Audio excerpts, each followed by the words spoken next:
Thank you, Mr. President. Well, I decided to go down from the rostrum so that I can either answer or debate with any or with any interpellations from our colleagues. No, but let me just try to explain some of the points that were raised. That to me, and that is my opinion, inaccurate yung mga intindi or inaccurate yung perception in these interviews that the media has been conducting with me. Ang totoo nga yan, dami ko pa nga iniiwasan na interview eh. Kukunti pa nga yun eh. Pero whenever I am asked, I come out with my opinion. You don't like my opinion, but you have to respect it. In much the same way as I respect your opinion, whatever it is. No, but when it comes to the issue of legal, there are rules to follow. So let me start with what the minority leader said as far as the Blue Ribbon Committee is concerned and the order. Malinaw sa rules natin eh. A witness cited in contempt may be ordered by detained in such a place as may be designated by the committee alone or, andun yung or with the concurrence of the Senate President by either one detention order.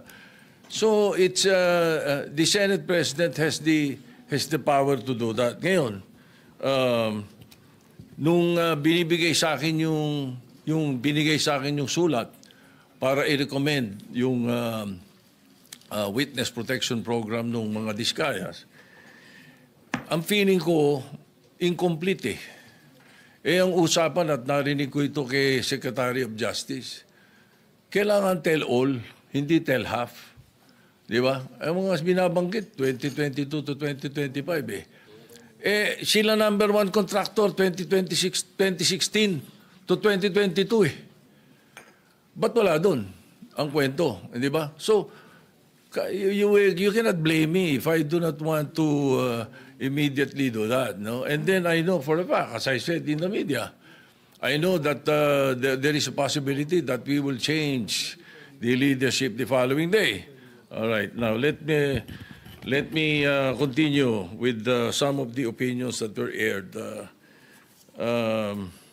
Well, of course, yung nabanggit kanina ni Senator De La Rosa, pasensya na, baka nabigla ako at nagamit ko yung salitang gimmick, Pero it could had been a wrong word that I should not have used, no? Pwede kasing opinion yon sapagkat yung public ang madalas kong marinig na sinagsasabi nun eh. Now,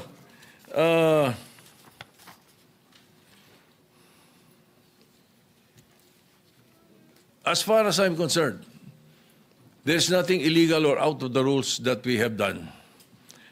My opinion, as aired, kung hindi nyo nagustuhan, pagpasensya nyo ako. Kung hindi nyo nagustuhan yung mga sinabi ko, na opinion ko. Pero I never mentioned names. When I said, baka na-edit, tama yung sinabi ni Senator Pangilinan. Iba yung thinking eh. Bakit iisipin nyo kagad na pinapa-edit ko yung affidavit? Hindi ba? Hindi eh. So, and when I say those things, you should not feel alluded to. Wala naman akong binanggit na pangalan eh. Di ba? And then yung tinatanong, binanggit yung tungkol sa the Blue Ribbon being a lawyer, does not have anything to do with Senator Marcoleta. It was a question by the public. It was a question even by Secretary Claire Castro or Attorney Claire Castro. The question was, di ba kailangan abogado yun? So that was asked of me. And I said, no. Nothing in the rules says so. Wala naman talaga eh.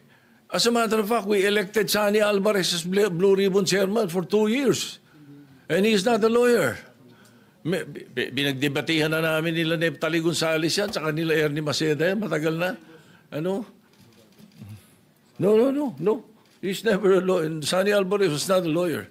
Oh, we even debated about it. No, I am very sure, 100%. Oh. Anyway, so again, no, wala akong binabanggit na gano'n. You should not feel alluded to when I say na ang mga... Kasi, tinatanong nila, hindi naman daw abogado, Senator Lacson. Magaling na investigador eh. Di ba? Talo niya ng karaniwang abogado. Hindi ko sinabi, si Senator Marcolete, abogado na yun, o sino pang abogado. I never mentioned any name. I was saying, napakadaming abogado sa Pilipinas, libo-libo. So a lawyer who was not well-versed in investigation, mas gusto ko na yung investigador. That was my point. Ano ba? Why will you feel alluded to, Mr. President, if I did not mention your name? Di ba? Now,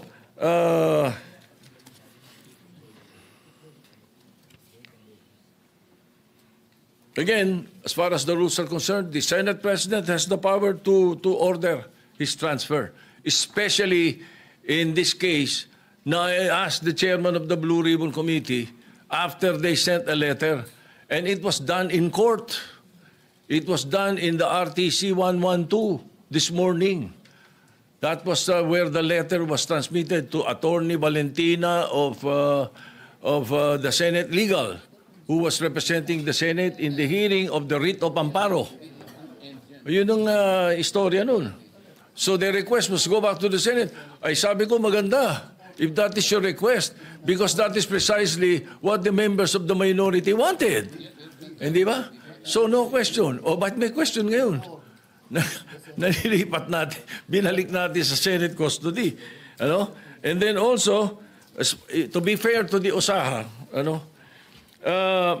every day, they monitor wherever that person is. Kahit na nung dinala natin yung si Colonel something sa Muntinlupa, mayroon tayong sa Pasay City Jail, si Balad ba yun? You don't need to have an OSAA there the whole day, 24 hours. It's not necessary. The important thing is it's under the custody of a legal custody. Yun ang importante ron. So hindi kailangan nakabantay OSAA doon. Now, if you want to change the rules, then you propose an amendment to the rules na gusto niyo OSAA nakabantay kahit saan natin ilagay. Alright? Now, maraming nabanggit eh. Kaya isa-isa natin to. Pasensya na kayo. Ang Witness Protection Program, ang pagkakaalam ko, magkakaroon ng immunity from criminal prosecution. So kung natatakot sila sa kanilang security, bilyon-bilyon ng pera nila eh. Ang dami nilang pwedeng bayaran security guard eh. Kahit 1,000 security guard kaya nila eh. Bakit kailangan ang gobyerno? Ay galit na galit na ang mga tao dahil hindi nga natin malaman kung ilan yan, kung nangyari nga yan, kung sila nga yan, hindi po ba? Kaya we were just trying to be prudent. Konting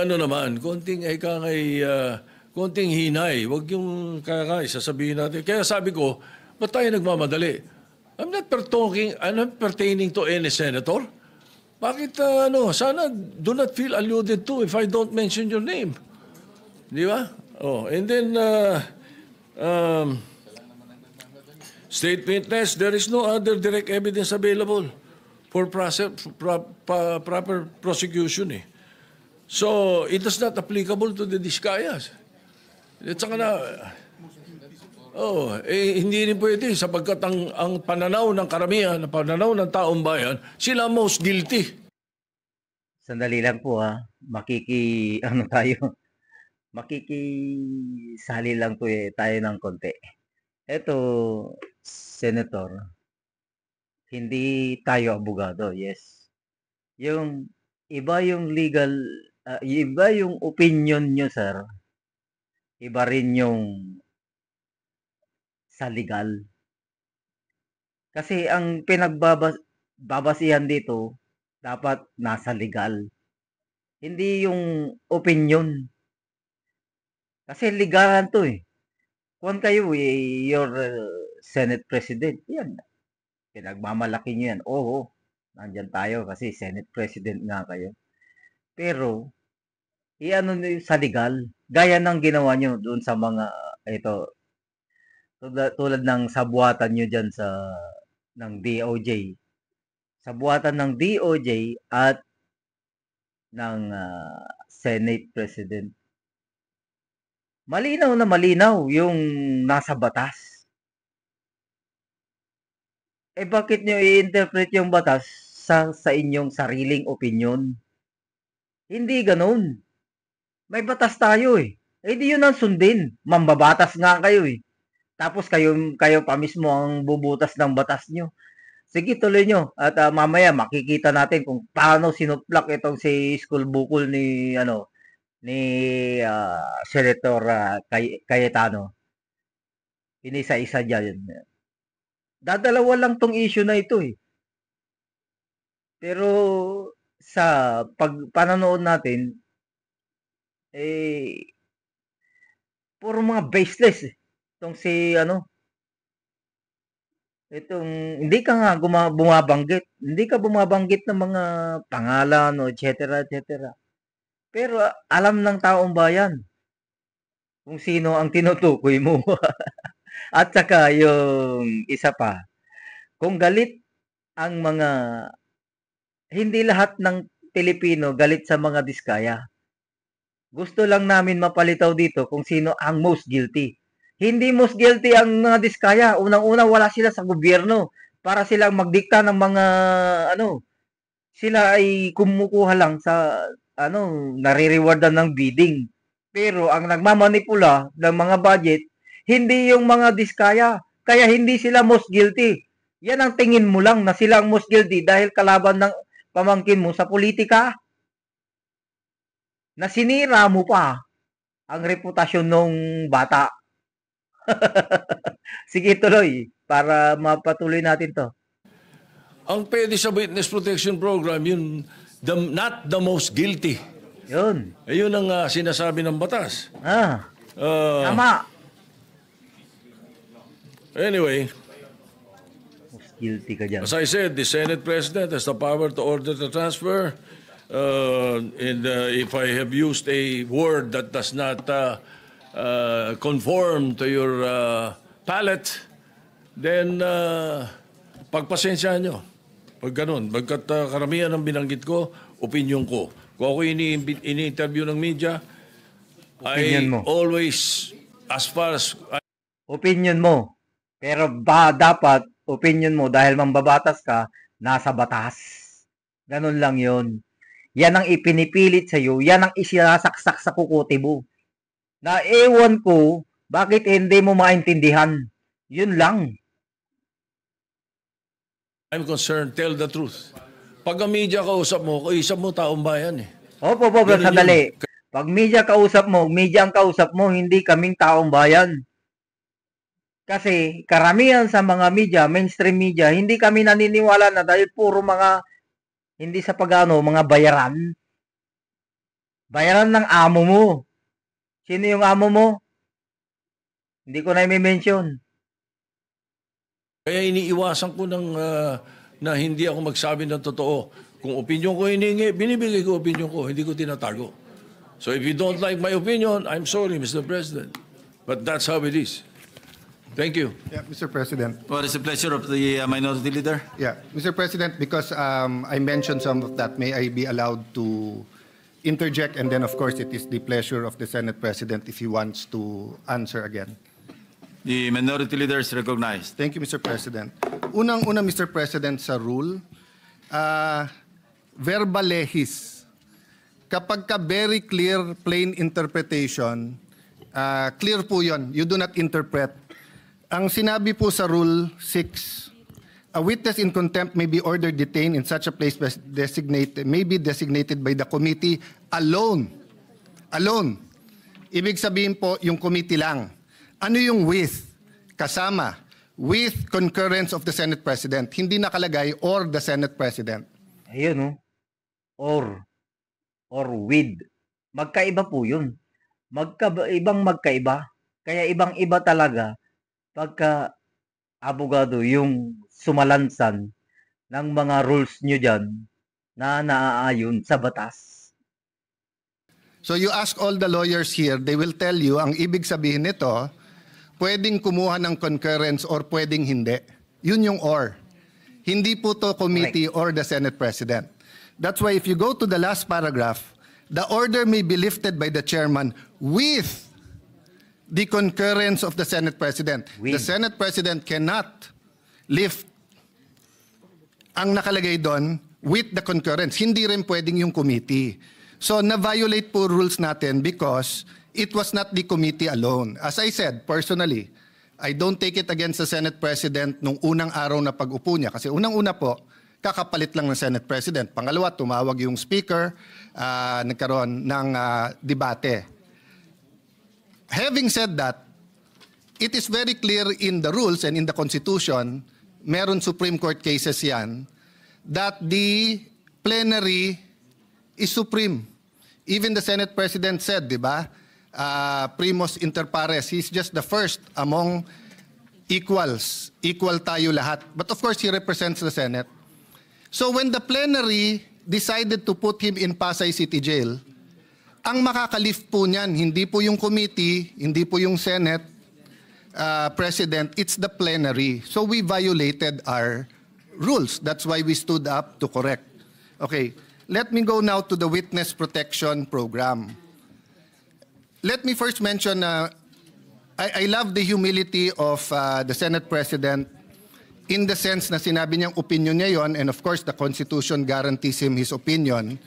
But let us remember, Senator Tito Soto before Monday gave the opinion of a senator. But after Monday, he's giving the opinion of the Senate President. There's a thin line between the opinion of the Senate President for the Senate and the opinion of Senator Tito Soto. Both are valid. He always studies. He always knows what he's talking about. But magkaiba po yun eh. Magkaiba yung dinidebate ko siya sa opinion niya at yung opinion ng Senate President bilang Pangulo ng Senado. So for example po, Mr. President, and let me address then Senator Kiko, although in a sense it's none of my business because he was manifesting that in the Blue Ribbon Committee. Iba po ang Witness Protection Program, Section 3, Admission in the Program. Iba po yung Section 10, State Witness. Iba po yung Section 17, Discharge of a State Witness. Yung pong sinasabing he does not appear to be the most guilty, yan po ay tatanggapin natin pag state witness na wala po tayo doon. Nandun pa lang tayo sa Section 3 protection. So let me make that clear ha.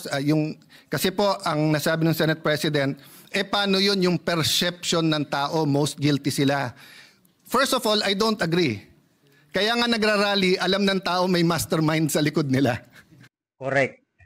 Yan po yung sinasabi natin. Kasi kung sila ang most guilty, unang-una dyan nga, sinasabi ko nga, nandyan sila dapat yung nagmamanipula ng budget. Kasi hindi naman makakakuha ng ano yan eh. Makakakuha ba yan sa bidding? Sa bidding pa lang eh. Siyempre, paborito sila dahil maano sila magbigay. Andyan tayo. Pero yung sabihin nyo na sa insertion pa lang ng mga budget, nandun na yung problema. DPWH, mga politiko. Pag sinabing politiko, nandyan na lahat yan ha. Higher at lower Congress. Hindi natin sinasabi na guilty na sila kaagad. Pero sila ang humahawak ng pera eh. Ang mga diskaya dinidistributan lang eh. So hindi sila ang most guilty. Ito paliwanag sa'yo, one bull. Hindi nga ako abogado, hindi ako abogado. Pero makikita natin sa investigasyon, hindi naman sila ang most guilty. Ang pagkakaalam mo, most guilty sila dahil nga kalaban ng pamangkin mo. Diyan sa politika, diyan sa Pasig. Di ba? Napakagaling naman ng diskaya na pati BICAM, pati budget, pati everything. Ayun. sila ba nagpapatakbo ng gobyernong Pilipinas? Ayun, Di yun ba? lang sinasabi natin. They probably could be one of the most guilty na may kasama sila, pero it is very much possible na may mastermind behind them. At hindi lang po sila ang may ghost. So kung sila ang mastermind, then ibig sabihin, for example, ano pa? Wow, Sims, etc. Ibig sabihin nun, kasama din sila. Pero kung ginagawa din ng Sims yun, ginagawa din ng Wawaw, maaring individual racket yon, maaring meron pong mastermind. Maaring nasa DPWH yung mastermind. Correct. Maaring nandito sa Senado, maaring nasa Kongreso. Correct. Kakasabi Maaring ko lang. napakataas ng posisyon. Hindi Correct. ko po alam. But assuming for the sake of argument, perception ng tao.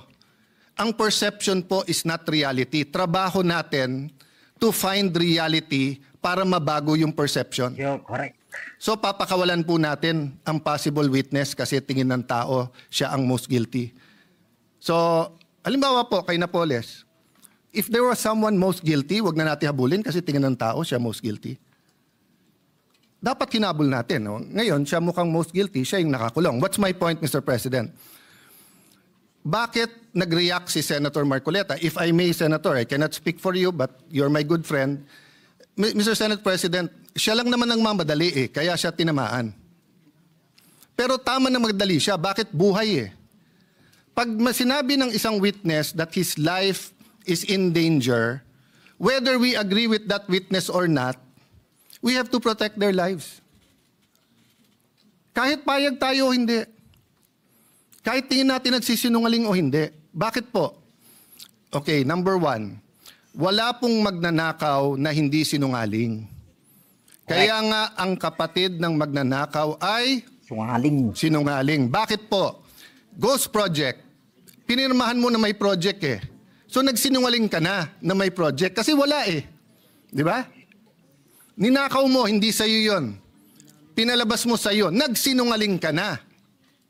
So magkapatid po yun. Hindi nga magkapatid, it's the same person. So pagka nahuli, hindi ka agad aamin yan. Magsisinungaling muna yan. Hindi ako yan.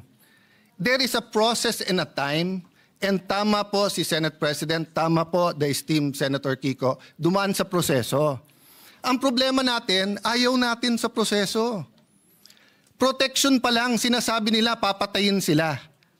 So pagka yan, binigyan mo ng protection, kasunod na doon, sandali lang, ano ba alam mo? So question, paano yan baka magsinungaling? Hindi po. Bakit?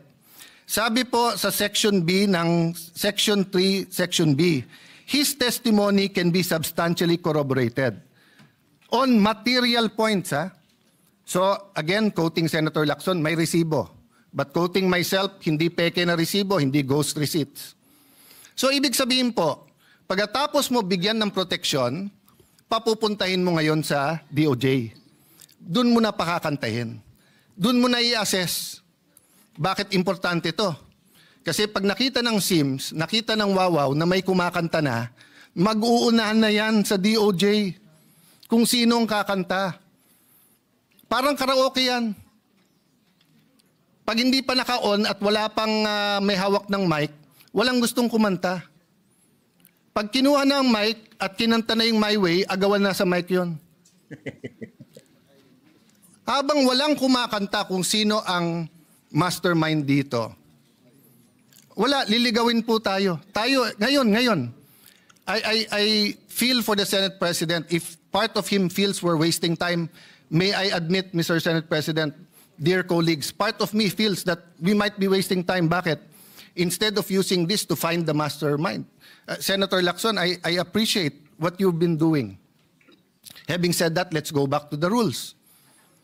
Pag binigyan mo ng protection ng mga diskaya at hindi sila magsabi ng totoo, that can be corroborated in material points. I-discharge mo sila, bahala sila sa buhay nila. Correct. Pero may mga techniques yan. Sa ibang bansa, yung kanilang Attorney General, DOJ, sasabihin yan, paano yan, kumakanta na? O kaya sasabihin sa diskaya, papakawalan ka namin, walang protection, pero ipagkakalat namin, sinabi mo na sa amin, ayaw mo lang pirmahin kung sino ang mastermind. So, there are different techniques that are legal to ferret out the truth. Pero hindi naman pwede pong, sabi nga ni Senator Escudero pag binanggit ang congressman, hindi credible. Pag binanggit ang senador, credible. Pag binanggit 2022, papunta ngayong credible, hindi binanggit. I myself think dapat banggitin na 2016. Ba't banggitin nyo rin 2010 to 2016? Wala naman nagsabing graft-free ang DPWH noong 2010 to 2016 Sa bayan namin, contractor, congressman, doon na uso yung sheet piling 2010 to 2016. Bago nun, walang sheet piling sa Taguig. Pero yung sheet piling na isa sa mga pinaka-corrupt ways of flood control, nangyari po to 2010 to 2013 or 2016. So let's get to the bottom of it. But let's follow the law. Yung state witness, malayo pa yon. So nung una ko nabalitaan, kailangan state witness, I disagreed with Senator Marcoleta and went up to him and said, Boss, baka magkaiba tayo ng opinion kung dapat si Diskaya. Pero tama nga siya, wala pa tayo dun, nasa protection pa lang Hindi pa natin naririnig kung anong sasabihin nila. Ngayon, kung, hindi ko na itutuloy, pero yung initials na lang, kung BS ang sasabihin sa atin, bullshit sila. I-release mo sila ulit. Di ba? Pero paano po kung willing sila magturo? Last point. Iba po ang discharge of the accused to state witness. I think it was JV Hinlo sa Facebook na nagsasabing, remember, hindi all or nothing to. Pag state witness ka, hindi ibig sabihin, totally discharged ka na. Pwedeng halimbawa, imbis na 5 habang buhay na pagkakulong, 1 habang buhay na pagkakulong ka na lang. Ngayon yung sinasabing kailangan isoli yung pera, I agree with that. 100% dapat may restitution. 100% dapat ibalik. Sa Biblia nga, doble pa dapat ibalik. Ito lang po ang tanong. Wala sa batas yun Wala sa batas. That's a matter of public policy. So what does it mean? Patawag mo muna yung mga Diskaya o anong willing nyong gusto sabihin. Okay. Makorroborate nyo ba? Ibig sabihin, meron bang resibo yan? So sinabi mo, eto binigyan ng 30%, nasaan yan? Kasi hindi ko na po babanggitin ngayon Or babanggitin ko na po ngayon. Sa Taguig, may project po ang mga Diskaya. Open bidding Pero kung hindi ako magkakamali, sa Pasig, meron din pong project ang mga Diskaya. Both kay Mayor Vico sa City Hall at both sa And siya pa nga nagsabi nun, kung hindi ako nagkakamali this is not an expose. I'm just telling you as a fact. And I'm looking at when tong mga project na to. So far, wala pa kami nakikitang ghost. So far, may nakikita kami. Maganda pagkagawa, okay or pangit, pero subcon daw. Hindi ko alam. Of course, malicious yung pagka-post. Malicious, mali na delicious. Malicious. Kaya pinagpepiestahan kasi pag sinabi 1 billion in 3 years, Taguig has 1% of the population of the Philippines. We have 1.3 million people, almost 1%. Taguig is one of the biggest income earners of the Philippines. So ang infra ng Taguig is between 7 to 9 billion. So sa 7 billion a year, in 3 years, 21 billion. Ang 1 billion mo, wala pang 4%. Ang Taguig used to be underwater for 3 months. Pag umulan ng December or November, hanggang January na yon. Awan ng Diyos, hindi masyadong bumabaha ngayon. Very minor. So what's my point? Imbestigahan niyo po kami. Huwag niyo pong i-exempt ang kahit anong city. Huwag niyo i-exempt si Alan Cayetano. Huwag niyo i-exempt ang congressman namin. Huwag niyo i-exempt yung kapatid ko na dating mayor. Huwag niyo i-exempt si Vico Soto. Huwag niyo i-exempt si Joel Villanueva. Lalong niyong huwag i-exempt si Jinggoy Estrada. Huwag niyo i-exempt ang mga congressman. Pero bakit? Sandali lang. Nagsalita ka, Diskaya, bawal ka na. Pero ikaw, Bryce, dahil senador binanggit mo, sige, sabihin mo lang kung saan mo gusto, doon ka na magstay. Hindi ata tama po iyon. No? So ganun din ang hamon ko sa DPWH. Para kuman kapatid, yung bagong secretary, hinahamon ko siya na saan na ang listahan ng lahat ng projects, ng lahat ng 15, para isang posting na lang tayo. Hindi yung parang nachismis ka na magse-Senate President ka, biglang may lalabas na listahan. O nachichismis si Lito, nakikipag-usap sa akin, baka may lumabas na listahan sa'yo. Pinag-uusapan namin yung paborito kong Maha Blanca ba tawag doon? Na dinadala niya, tibok-tibok pala, tibok-tibok. So Mr. President, I understand the stress. Bagong upo ang majority, the country is in turmoil in sense of finding an answer, but there are rules we have to follow. So mahaba pa to, pero witness protection program, doon pa lang po sa protektahan. Marami siyang pera, may security. So kung napatay siya, we will never know. We will never know who the mastermind is because a simple sulat order na please protect them. Protect them, give them 48 hours. Pag hindi sila nagsabi kung sino. Pag sila nagsabi, pero BS ulit yung sinabi nila, di-discharge natin. Number 3, hindi po kami ang nag-request ng meron pong taga Office of Sergeant at Arms. Pinapaliwanag namin na sinabi na pag may nangyari sa kanila dito, pag dito sa Senate, yung perception na sumusunod tayo sa witness. Ang majority ang sumagot ng may legal at may actual or physical custody, pero parating under OSAA yan at yung OSAA masusunod. Hinahanap ko yung transcript kung...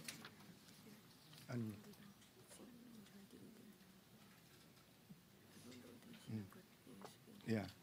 Okay, anyway, hinahanap ko kung nabanggit na meron taga-USAA doon. Pero nabanggit ko, I know, wag na tayo mag-ubos ng oras to look at the TSN. Ang concern namin, sinong magko-coach o kakausap sa kanya doon. Don't worry, mahigpit ang rules, di ba? Tapos nandun ang USAA, wala nga yung USAA doon eh. So yun ang point namin. Hindi po namin criticize ang USAA, hindi namin nahanap. Pero napakabigat ng ano na to, ng mga allegations dito eh. So yung integrity ng witnesses, napaka-importante. Opinion, I agree with you, Mr. Senate President. Dapat hindi dapat hindi tinatamaan. Nabanggit nyo, devious, ibig sabihin makademonyo, yung plot na magkakaroon ng bagong Senate President. Unang-una, ang nagbanggit na mag-ingat sa coup ay kasama nyo sa majority nung Thursday dito, hindi kami sa minority. Pangalawa, 2007 pa ako nandito sa Senado, wala pa akong nakitang minority dito na ayaw maging majority. Aminin. Si Coco Pimentel, tuwan-tuwa sa magiging minority, pero gusto niya maging majority at gusto niya maging Senate President. Sa 24 sa atin dito, baka si Lito Lapid lang ang ayaw maging Senate President. Pero baka gusto mo rin. Baka gusto mo rin. Pwede rin. Pwede rin. Oh. So, 3 na lang kailangan natin, Supremo. 9 na kami, pang 10 ka, 3 na lang, 13, Supremo. Okay. What's my point, Mr. President? Hindi po kami ang nagsabing may plot. Alam niyo po kung nabasa ko to sa Facebook, napakaganda. Sabi niya, what is the difference between stupidity and intelligence? Sabi niya, ang intelligence may hangganan. Tama nga naman, wala naman hangganan ng stupidity, di ba? So tanong ko sa inyo, mga kasama ko, sa minority man majority, sinong tanga na magkuku tapos i-announce, tapos ilalagay sa Facebook na may numero na sila? Di ba? Wala naman magkuku. Tapos i-announce, tapos sasabihin na meron. Siyempre, lahat tayo may supporter, kinikilig yun. O ilabas natin bukas na si JB Ejercito ang magiging Senate President, kikiligin po ang mga supporter ni JB Ejercito. Ilagay po natin na si Jinggoy Estrada, kikiligin supporter niya, magagalit naman yung galit sa kanya. So, we respect the majority and your prerogatives, Mr. President, di ba? Wala akong kinausap na senador over the weekend. In fact, nahiya ako sa minority because ang paalam ko sa kanila, minority leader. 'Di ba? But I can tell you straight in everyone's faces with all humility, dahil alam nyo to, you offered me the Senate presidency in 2016. Pero ang kasama doon ay magiging Secretary ay Justice Committee si Leila de Lima, na alam kong ang tanging pakay ay tanggalin si Duterte, plus other committees that I did not agree with. That was the cost. Hindi ko kayang bayaran yung cost na yon. Hindi ko kayang bayaran yung cost na yon. So, I lost it. Napunta kay Coco Pimentel and it was good for the country, Panay Mindanao. But yun yung cost. Oh, it was offered to me again last month. But sabi ko, hindi ko kayang saksakin sa likod. Kahit sa harap, hindi ko kayang saksakin si Cheese Escudero. So humanap ng ibang kandidato. And I think, at this time, Senator Soto has a role to play. And he is Senate President. Di ba? So if and when it is offered to me, it will be in terms that I can pay the cost. Kasi lahat yan may cost eh. Eh, ang hirap maging independent po ngayon. Bawat galaw natin, ituloy natin yung hearing, may galit kasi may independent commission na. Huwag natin ituloy ang hearing, parang may pinagtatakpan tayo. That's why I'm glad that the Senator Lacson said, tuloy yung hearing. Let's focus, may mastermind dito. Yung mastermind ang kailangan mabunyag. Bakit? Kasi kung hindi uulitin. Pangalawa po, Correct. may kultura, naging madali sa mastermind kasi kultura nating corruption. Sa maraming paraan.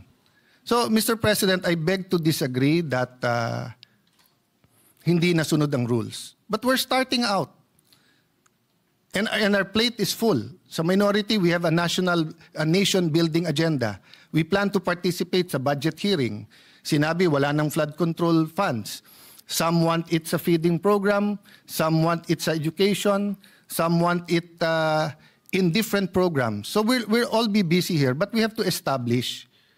So what do we do now? I do not know the pleasure of Senator Jinggoy or the pleasure of the chairman of the Blue Ribbon Committee kung siya hold. But as of now, hindi natin nire-reverse ang plenary sa Pasay City Jail. If you ask me to vote, ako gusto ko dito. Kasi hindi naman penalty ang contempt in the sense na gano'n, no? But Mr. President, hindi naman pwedeng magbobotohan tayo dito sa plenary tapos i-reverse ng kung sino man. May I, Yeah. yeah, with the, maybe if I could. Ayun, no. Malinaw po, ha? Kayo na ang humusga. Isang mambabatas na maalam sa batas o isang mambabatas na leader pa na puro opinion lang. Bahala na kayo. Eh, sa mga sumusuporta doon sa One Ball, bahala ka, yan ang kwan mo. Pero opinion mo yan. Sabi ko nga mahilig yan sa opinion sa atin, nababase sa batas. Kasi nga, mambabatas ka nga Tapos pati simpleng rules, hindi mo kayang ipatupad. Tapos gagawa ka ng decision nang hindi mo alam hindi po pa binabasa, nire-research ng gusto. Kaya talagang bubugbugin ka diyan sa Senado. Yan lang po at maraming salamat po sa inyong panonood. Isang like at subscribe lang po. Masaya na po tayo. Syukran.